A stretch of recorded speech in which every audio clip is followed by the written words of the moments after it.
Break के बाद फिर एक बार स्वागत है आपका न्यूज बुलेटिन में। आपके साथ मैं हूं श्वेता तिवारी। रुक करेंगे बुलेटिन में अकोला का, जहां विशाल हिंदू सम्मेलन भव्य रूप से आयोजित किया गया। साथ ही बात होगी अनूपपुर की, जहां केशवाही जैथरी फुनगा मार्ग पर कोतमा से जिला मुख्यालय जाने वाले मार्ग के बीच स्थित खतरनाक क्रॉसिंग लगातार हादसों का कारण बनी रही। ऐसी तमाम खबरों पर विस्तार से करेंगे चर्चा। 2026 में होलिका दहन कब होगा, इसको लेकर आम जनता में संशय है। इसे दूर करते हुए भरत मंदिर चित्रकूट के महंत दिव्य जीवन दास जी ने बताया कि 1 मार्च सोमवार को भद्रा काल होने के कारण होली नहीं जलाई जा सकती। होलिका दहन इस साल मंगलवार 3 मार्च को शाम को होगा। महंत जी ने कहा कि होली का पूजन और अर्चन अपने अंदर की नकारात्मक शक्तियों को दूर करने और जीवन में सकारात्मक ऊर्जा प्राप्त करने के लिए गाय के उपले से करना चाहिए। पूजा के दौरान 8 परिक्रमा करने के बाद सीधे घर लौटना चाहिए, पीछे मुड़कर नहीं देखना चाहिए। साथ ही उन्होंने आमजन से त्योहार के दौरान शांति और सुरक्षा बनाए रखने की अपील भी की। होली क्या महत्व है और कैसे मनाना है इस साल? होलिका का बहुत बड़ा महात्मा है, क्योंकि मनुष्य के जीवन में नकारात्मक और सकारात्मकता होली के माध्यम से निश्चित रूप से प्रभावित करेगी। और जैसा कि सर्वविदित है, सत्य का असत्य पर विजय और भक्ति की अटूट शक्ति का प्रभाव जो है होलिका में महत्वपूर्ण है, क्योंकि होलिका का दहन हुआ था और भक्त प्रहलाद की रक्षा हुई थी। इसलिए ये जो है भगवान की भक्ति और अटूट विश्वास का प्रतीक है। यदि भगवान के प्रति अटूट भक्ति और अटूट विश्वास है तो निश्चित रूप से भगवान प्रकट होते हैं और भक्त के सभी कष्टों दुखों का नाश करते हैं।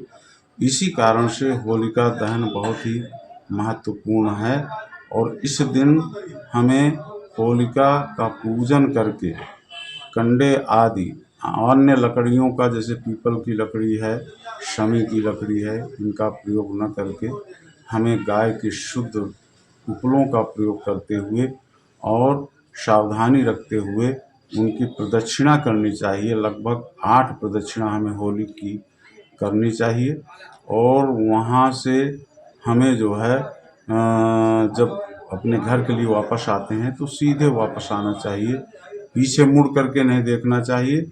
और इसके साथ ही प्रातः काल चूँकि सारी नकारात्मकता समाप्त हो जाती है तो होली की जो राख होती है उसको हम ला सकते हैं और उसका निरंतर अपने मस्तक पर तिलक लगा सकते हैं, जिससे जो आने वाली नकारात्मक ऊर्जा है वो हमको किसी भी प्रकार से प्रभावित नहीं करेगी। और होलिका दहन जो है, चूँकि 2 तारीख को भद्रा का आगमन है, यद्यपि पूर्णिमा सायंकाल आ जाएगी 2 तारीख को, लेकिन भद्रा का प्रवेश होने के कारण से होलिका दहन 2 तारीख को सर्वथा वर्जित माना जाएगा और 3 तारीख को सायंकाल लगभग 6:45 बजे ये भद्रा भी समाप्त हो जाएगा और प्रदोष काल भी रहेगा। चित्रकूट से सीनू संवाददाता रोहित की रिपोर्ट। मुर्तिजापुर के जय स्तंभ चौक स्टेशन एरिया में आयोजित विशाल हिंदू सम्मेलन 2026 भक्ति और श्रद्धा के वातावरण में संपन्न हुआ। कार्यक्रम की शुरुआत भारत माता का पूजन और आरती से हुई। व्यासपीठ पर सभी धर्मों के साधु संत मौजूद रहे।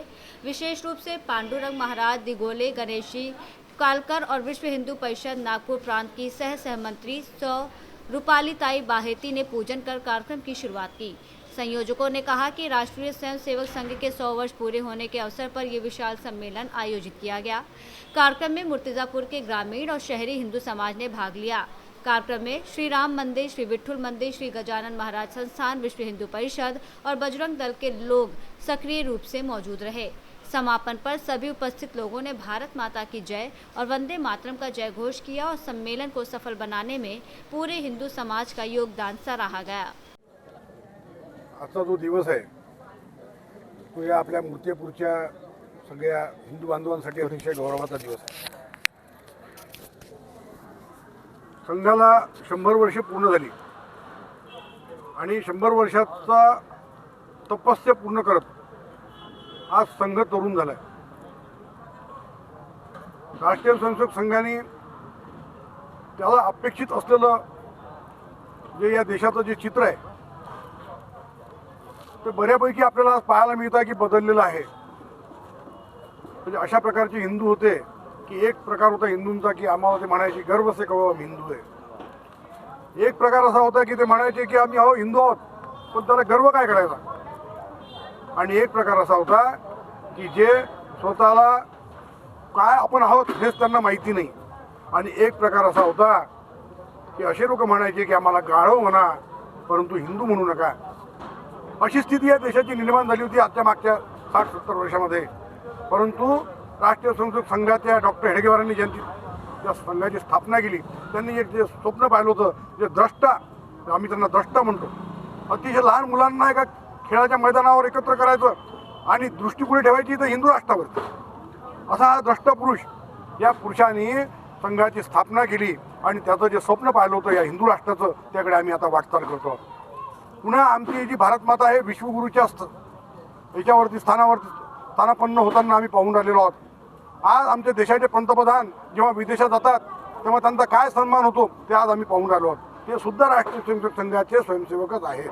आणि हे सगळे स्वयंसेवक मिळून आज आम्ही सगळेजण हिंदू राष्ट्राच्या दिशेने वाटचाल करतो आहोत. त्याचं एक छोटंसं चित्र आज आम्ही इथे बघितलेलं आहे. समस्त देशामध्ये 87,000 शाखा संघाच्या चालतात आहेत आणि 1,30,000च्या वरती सेवा कार्य संघाच्या माध्यमातून चालतात. सामाजिक समरसता जपण्याचं काम राष्ट्रीय संघ करून राहिलेला आहे.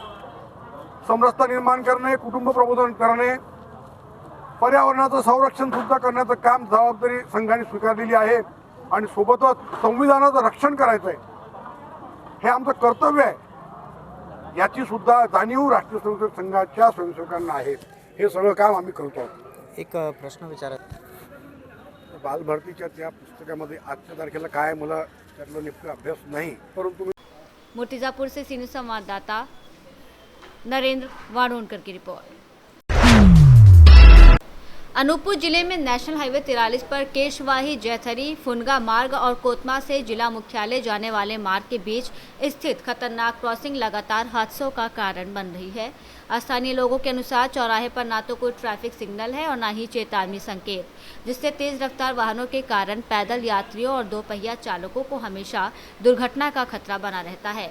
हाल ही में यहाँ एक गंभीर सड़क हादसा भी हो चुका है, जबकि पहले भी कई दुर्घटनाएं हो चुकी हैं।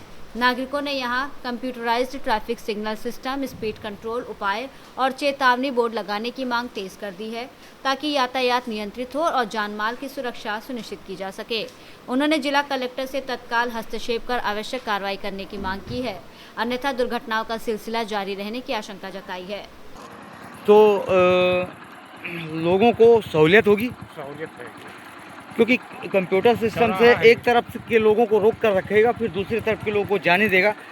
ये अगर सिस्टम लगा दिया जाए तो यहाँ पर जो एक्सीडेंट होता है वो बचाव हो जाए, उससे बचाव हो जाएगा। आप कहाँ के हो? बिजौड़ी का बिजौड़ी के हैं। यहाँ मतलब इस रोड में अक्सर एक्सीडेंट होता रहता है, यहीं पर ज़्यादा होता है ना। ये देखिए स्थानीय नागरिक भी हैं, यहाँ के बड़ी समस्या है, गंभीर विकट समस्या है। अगर कंप्यूटराइज परिवहन सिस्टम यहाँ पर लगा दिया जाए तो यहाँ के लोगों को, जो आने वाले लोग हैं, NH 43 है ये, और भयंकर दिक्कत होती है। और भी लोगों को पूछते हैं, चलिए।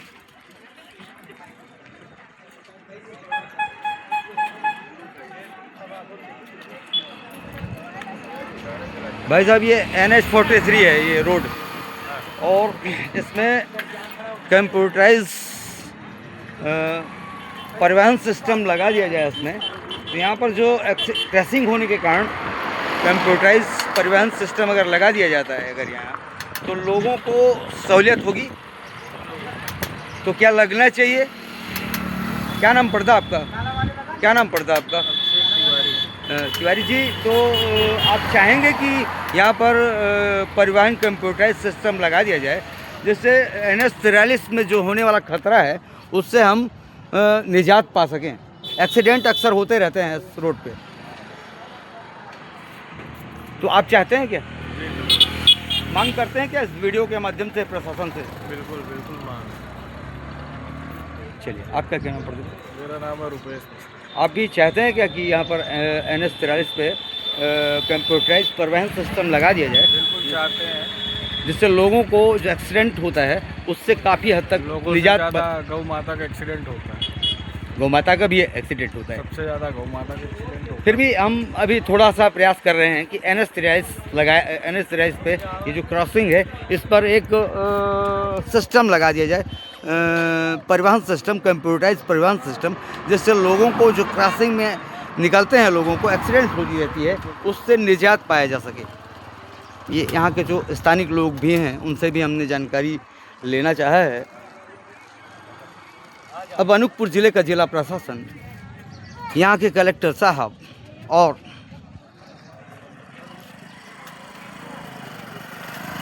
जिले से के संबंधित विधायक के इस मुद्दे पर गंभीरता से विचार करेंगे।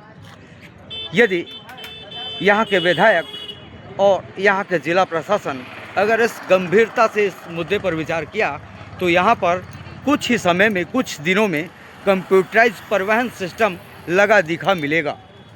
अब ये देखने वाली बात होगी कि यह व्यवस्था अनूपपुर ज़िले का जिला प्रशासन क्या कर पाता है या फिर यहाँ अक्सर एक्सीडेंट होते ही रहेंगे। अब ये देखने वाली बात होगी। श्री भारत न्यूज़ से मनोज तिवारी की स्पेशल कवरेज, अनूपपुर मध्य प्रदेश। अनूपपुर से सीनियर संवाददाता मनोज तिवारी की रिपोर्ट। आजमगढ़ में वरिष्ठ पुलिस अधीक्षक डॉक्टर अनिल कुमार के निर्देशन में आगामी होली पर्व को ध्यान में रखते हुए थाना बरधर क्षेत्र में सुरक्षा व्यवस्था को सुदृढ़ करने के लिए विशेष पहल की गई। थाना प्रभारी राजीव कुमार सिंह के नेतृत्व में पुलिस बल ने प्रमुख मार्गों, चौराहों और महत्वपूर्ण स्थानों पर फ्लैग मार्च और रैली निकाली, जिससे आमजन में सुरक्षा का भरोसा बढ़ा। इस दौरान स्थानीय लोगों से संवाद कर उन्हें सतर्क रहने, अफवाहों से बचने और कानून व्यवस्था बनाए रखने की अपील की गई। साथ ही संदिग्ध व्यक्तियों और वाहनों की सघन चेकिंग कर अपराधियों पर अंकुश लगाने का संदेश दिया गया। ये कदम होली पर्व को शांतिपूर्ण और सुरक्षित वातावरण में मनाने की दिशा में अहम माना जा रहा है। आजमगढ़ से सीनियर संवाददाता अबुशाद अहमद की रिपोर्ट। बांका जिले के चांदन थाना क्षेत्र अंतर्गत ग्राम भनरा स्थित काली मंदिर के पास जमीन विवाद को लेकर दो पक्षों में झड़प हो गई, जिसमें एक व्यक्ति गंभीर रूप से घायल हो गया। घायल शंकर यादव ने बताया कि खाता 19 खसरा 223 की केवाला जमीन पर गांव के ही रामदेव दरवे, जगदीश दरवे, अन्य लोग जबरन दीवार बना रहे थे। मना करने पर उन पर रॉड से हमला कर दिया गया, जिससे वो लहूलुहान होकर बेहोश हो गए। परिजनों ने 112 पर सूचना देकर पुलिस बुलाई, जिसके बाद उन्हें चांदन अस्पताल ले जाया गया और प्राथमिक उपचार के बाद बेहतर इलाज के लिए देवघर रेफर कर दिया गया। घायल के भाई सीताराम यादव ने कई नामजद और अन्य अज्ञात लोगों पर मारपीट, लूटपाट का आरोप लगाते हुए प्राथमिकी दर्ज कराने के लिए आवेदन दिया है। वहीं थाना अध्यक्ष ने बताया कि आवेदन प्राप्त हुआ है और जमीन विवाद की रंजिश में झड़प की बात सामने आई है। मामले की जांच की जा रही है।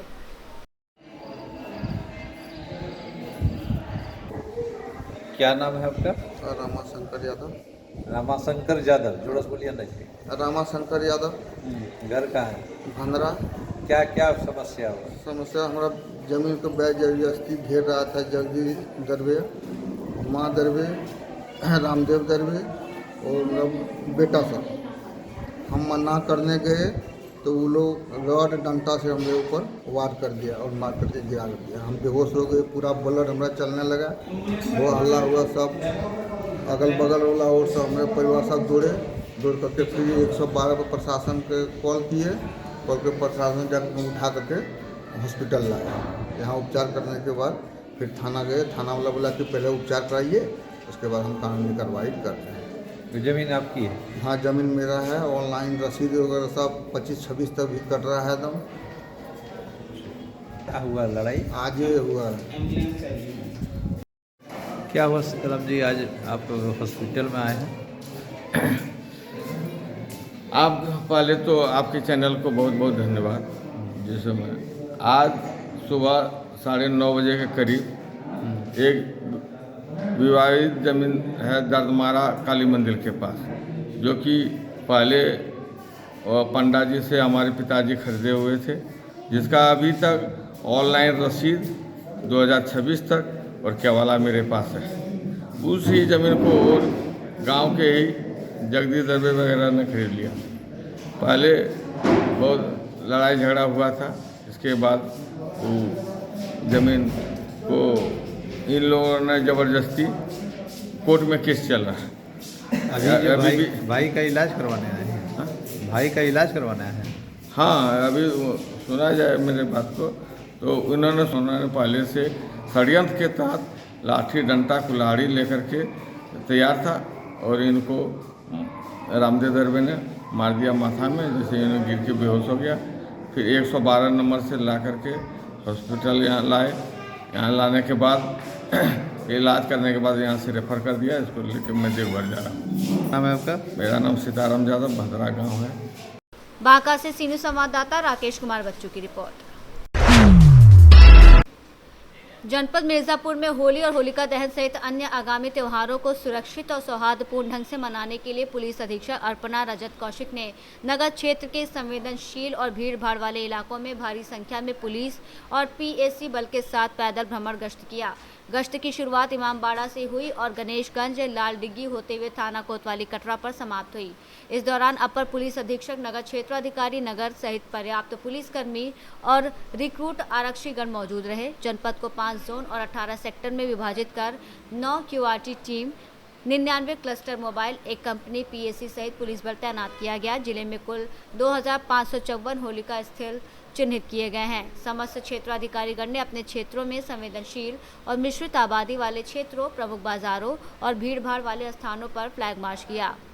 जैसा कि आपको विदित है कि होली का त्यौहार आ रहा है। होली का दहन कल करा जाएगा, उसके बाद फिर होली लोगों द्वारा मनाई जाएगी। जनपद भर में 2554 जगह पर होलिका दहन स्थल है। इसके संबंध में पुलिस द्वारा पूरे जनपद को 5 जोन और 18 सेक्टर में बांटा गया है। इसके साथ साथ लगातार फोर्स को प्रभावशील रखने के निर्देश दिए गए हैं। इसके क्रम में 9 QRT, 99 क्लस्टर मोबाइल्स को भी पूरे जनपद भर में तैनात किया गया है। सभी संवेदनशील जो जगह हैं वहाँ पर पुलिस की तैनाती की जा रही है। अक्सर लोग यहाँ पे होली के त्यौहार के दिन जहाँ पर भी होली का त्यौहार मनाने आते हैं, सामूहिक रूप से इकट्ठे होते हैं, तो उसकी सुरक्षा के दृष्टिगत भी वहाँ पर पुलिस की तैनाती की गई है। लगातार फुल पेट्रोलिंग सभी चौकी प्रभारियों द्वारा, सभी थाना प्रभारियों द्वारा, COs द्वारा, सभी गेस्ट ऑफिसर द्वारा की जा रही है और इसमें PAC की भी अतिरिक्त 1 कंपनी की तैनाती सभी जगहों पर की है। मैम, आपके द्वारा आपका पहला यहाँ पे त्यौहार ये पड़ा है होली और रमज़ान, क्या लगा क्षेत्र में किस तरीके से? मैंने आपको बताया कि किस तरीके से फोर्स का डिप्लॉयमेंट किया गया है, क्योंकि आगामी कुछ दिनों में लगातार अलग अलग त्यौहार हैं। रमज़ान का महीना चल रहा है, इसके साथ साथ होली का भी त्यौहार है। इसके बाद हमारी ईद का त्यौहार आएगा, उसके बाद नवरात्रि यहाँ पे शुरू होगा, संपन्न होगा। उसी को दृष्टिगत रखते हुए लगातार सभी थानों पर पीस कमेटी की मीटिंग हमारे यहाँ की गई। सोशल मीडिया पर भी लगातार पैनी नज़र रखी जा रही है ताकि कोई भी व्यक्ति जो अफवाह फैला सके उसके विरुद्ध कठोरतम पुलिस कार्रवाई की जा सके और कोई भी व्यक्ति जो कि कानून व्यवस्था को विपरीत रूप से प्रभावित करेगा उसके विरुद्ध पुलिस सख्ती से कार्रवाई करेगी। मिर्जापुर से सीनियर संवाददाता अनिल केशरी की रिपोर्ट। मिर्जापुर के हलिया ब्लॉक क्षेत्र के गलरा गांव में ग्राम प्रधान अरुण मिश्रा की अध्यक्षता में गांव निवासी कल्ले वर्मा के निधन के अवसर पर मुक्तिधाम का उद्घाटन किया गया। इस कार्यक्रम में लगभग 24,26,000 रुपए की लागत से निर्मित अंत्येष्टि स्थल का लोकार्पण किया गया। ग्राम प्रधान ने बताया कि इससे पहले गांव में अंतिम संस्कार के लिए कोई व्यवस्थित स्थल नहीं था और लोग अपने तरीके से अंतिम संस्कार करते थे, जिससे विपरीत मौसम में शामिल होने वालों को कठिनाइयों का सामना करना पड़ता था। उद्घाटन के दौरान मृतक की शव यात्रा निकाली गई, जिसमें सैकड़ों ग्रामीण मौजूद रहे। मिर्जापुर से सीनियर संवाददाता अंकित मिश्रा की रिपोर्ट। रीवा संभाग में संयुक्त किसान मोर्चा ने होलिका उत्सव के अवसर पर मोदी सरकार द्वारा लाए जा रहे कथित किसान मजदूर विरोधी कानूनों के खिलाफ जोरदार प्रदर्शन किया। करहिया मंडी रीवा में मोर्चा नेताओं और किसानों ने भारत अमेरिका व्यापार डील, बिजली विधेयक 2025, बीज विधेयक 2025, बीबीजी रामजी अधिनियम और 4 श्रम संहिताओं समेत अन्य प्रस्तावित कानूनों की प्रतियां जलाकर विरोध दर्ज कराया। प्रदर्शन के दौरान नेताओं ने मोदी ट्रंप संबंधों को देश के लिए हानिकारक बताते हुए सरकार से अमेरिका के साथ समझौतों पर पुनर्विचार की मांग की। इस मौके पर उमेश पटेल, इंद्रजीत सिंह, राम नरेश सिंह सहित बड़ी संख्या में किसान और कार्यकर्ता मौजूद रहे। आज संयुक्त किसान मोर्चा द्वारा बिजली विधेयक बिल, बीज विधेयक बिल और अमेरिका से डील जो हुआ है उसके विरोध में हम लोग आज इस प्रतियों को जलाने का काम करेंगे। और हमारे जो अमेरिका से डील हुई है, इससे किसानों की बहुत बड़ी क्षति होगी, क्योंकि यदि आज भी किसान यहाँ का परेशान है, यदि वहाँ का जो गल्ला आएगा, वहाँ का जो व्यापार से गल्ला आएगा, उससे हमारे किसानों की बहुत बड़ी क्षति होगी। आज संयुक्त किसान मोर्चा ने जो डील किए हैं उसके विरोध में प्रतियां जलाई जा रही हैं, जिससे किसानों को बड़ा भारी नुकसान होगा। अभी भी एमएसपी नहीं दे रहे हैं, जो उनका आएगा 0% में हमारा 18% जाएगा, तो हमारा माल कैसे जाएगा। इसके विरोध में पूरे संयुक्त किसान मोर्चा इसके तैयारी के साथ प्रतियां जला रहा है। आज ये संयुक्त मोर्चा की ओर से जो हमारे नरेंद्र मोदी ने अमेरिका से डील की है कृषि के मैंने सवाल को लेकर, दूध डेयरी है, जो वहाँ से अनाज आएगा, दूध आएगा, तो हमारा देश जो है, तो हमारा देश जो मतलब भारत का 70% खेती करता है, तो पूरी तरह से मतलब बर्बाद हो जाएगा। जो ये मैंने गरीबों के लिए मैंने वो कानून था मनरेगा का, उसको मतलब समाप्त कर दिए। और जो मतलब किसानों को मतलब कर्जा है 9,000 करोड़ रुपए, हमें चाहते हैं कि ये मतलब कर्जा मतलब माफ़ हो। और देश में अभी नरेंद्र मोदी ने 22 पूंजीपतियों का 22,000 करोड़ रुपया माफ़ किए हैं। तो हम ये चाहते हैं कि ये जो डील हुआ है अमेरिका का, तो ये डील मतलब रद्द हो। संयुक्त किसान मोर्चा संभाग इकाई रीवा ने आज नरेंद्र मोदी सरकार ने जो किसान मजदूरों के खिलाफ तमाम जनविरोधी कानून बनाने का काम किया है, उसके खिलाफ, उसके विरोध में आज रीवा इकाई उन कानूनों की प्रतियां जलाने का काम कर रही है। आज होली का दिवस है और वो जो कानून है, चाहे वो व्यापार नीति हो, अमेरिका से डील का मामला हो, चाहे बिजली विधेयक हो या बीज विधेयक हो, या मनरेगा कानून को बदलने का मामला हो, या 4 श्रम संहिताओं का मामला हो, उन सारे कानूनों को संयुक्त किसान मोर्चा और ट्रेड यूनियंस ने पूरे देश में सारे सिरे से खारिज करने का काम किया है, जिसके विरोध में आज हम लोग प्रतियां जला करके विरोध दर्ज कराने का काम कर रहे हैं। रीवा से सीनू संवाददाता अर्जुन तिवारी की रिपोर्ट। कस्बा सिरसी में इस बार होली का त्यौहार धूमधाम और उत्साह के साथ मनाने की तैयारियां पूरी जोर शोर से चल रही है। बाजारों में रंग गुलाल और पिचकारियों की दुकानों पर आकर्षक सजावट की गई है, जिसमें हर्बल गुलाल, रंग बिरंगी पिचकारियां और बच्चों के लिए कार्टून थीम वाले उत्पाद प्रमुख हैं।